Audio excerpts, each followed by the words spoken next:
Bonjour tout le monde! Dans cette capsule vidéo, je vais vous parler d'un enjeu de société qui est plus ou moins parlé, qui est l'industrie de la mode. En effet, tout le monde, dont vous et moi, participons à l'industrie puisque nous consommons des vêtements. Savez-vous que l'industrie de la mode est une des plus influentes et puissantes au monde? En effet, 6% de la consommation mondiale relève de cette industrie et elle génère environ plus de 2000 milliards de dollars. Cet enjeu est un phénomène mondial, d'où vient l'importance d'en parler. Pour comprendre un peu plus, il faut regarder les deux côtés associés à la mode et voir pourquoi les individus consomment ou non des vêtements. Les avantages perçus sont entre autres l'estime de soi et la représentation, le fait d'être d'actualité, les prix abordables et le bonheur que la consommation apporte chez les individus. En premier lieu, l'estime de soi est la valeur que l'on s'accorde. Pour les jeunes, la mode est une façon d'augmenter cette estime. À travers les vêtements, ils peuvent définir qui ils sont et se démarquer. On remarque surtout ce phénomène chez les plus jeunes de 14-15 ans parce qu'il n'y a pas grand-chose qui définit leur personne et la mode leur permet justement d'affirmer qui ils sont. Aussi, il y a le besoin d'être d'actualité. C'est surtout sur les médias sociaux comme Instagram ou TikTok que plusieurs modèles et publicités sont projetés pour un public plus jeune.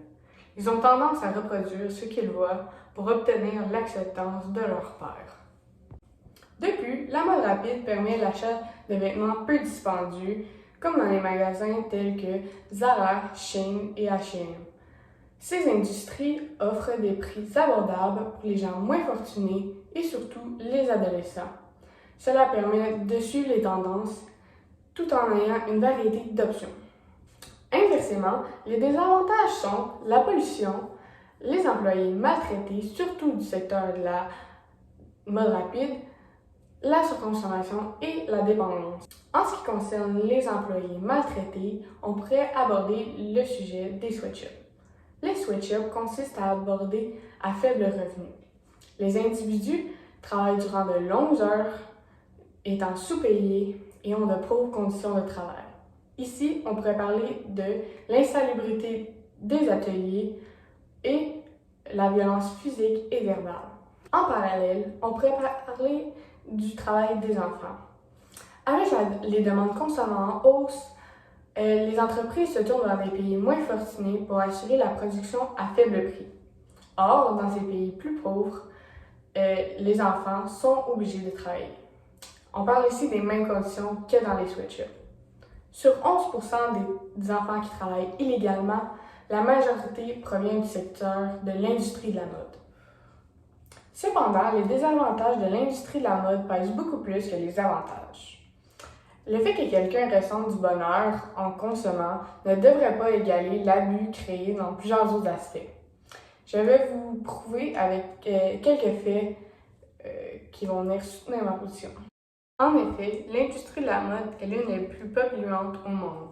4 millions de tonnes de textiles sont jetées chaque année, en plus de la production de vêtements produits par année excède le réel besoin des acheteurs. En moyenne, 70% des vêtements que nous possédons, nous ne les portons pas. Pour ce qui est des risques environnementaux qui touchent la pollution de l'eau, on parle ici de 17 à 20% causés par la production du textile. Aussi, l'émission de gaz à effet de serre de l'industrie de la mode est plus polluante que le transport par avion et par bateau, ou 1,2 milliard de tonnes par an. Les différents types de pollution sont dévastateurs pour la planète et ne cesseront d'augmenter puisque peu d'actions sont entreprises pour diminuer ces effets. Dans le même ordre d'idée, l'industrie de la mode crée généralement une surconsommation de la part des individus. Bref, l'industrie de la mode peut soulever plusieurs questions face à notre consommation. Le but ici n'est plus de ne plus rien acheter, mais plutôt vous sensibiliser face à votre consommation. Il faut retenir les enjeux environnementaux, sociaux et éthiques de la mode. Pour ce faire, il est possible d'acheter des vêtements recyclés de seconde main ou même de diminuer sa consommation. Merci beaucoup de votre attention.